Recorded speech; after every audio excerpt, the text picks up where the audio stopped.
Dis donderdag 3 Maart en welkom by die Beste van Beeld, 'n kort oorsig wat jy in vandag se koerant kan lees. Die ouers van Annie de Wani, wie se man daarvan verdink word dat hy haar op hulle witbrood vermoor het in die Kaap, het gister die moordtoneel besoek. Hulle was by die restaurant in die Strand en in Gugulethu, waar die Kaap plaasgevind het, omdat ook blomme gaan neersit by die plek waar Annie se lijk in November gevind is. 'n Jong man is in Durban deur die polisie in die been geskiet, waar hulle hom gevang het waar hy besig was om 'n 7-jarige meisie te verkrag.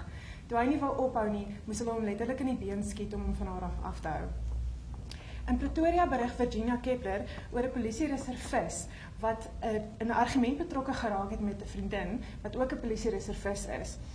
Hy het 'n kollega se pistool gegryp en hy het die vriendin doodgeskiet en 'n lid van die publiek gewond en homself doodgeskiet.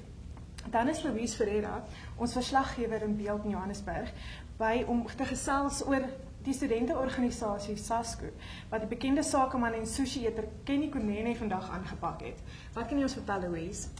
SASCO het 'n veldtog bekend gestel. Hulle soek gratis onderrig op tersiêre vlak.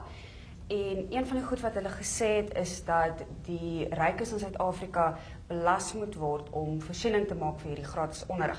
En in 'n kwaliek bedekte dwarsklap na Kunene het hulle gesê veral diegene wat kan bekostig om sushi van kaalvrouens se lywe af te eet, moet belas word.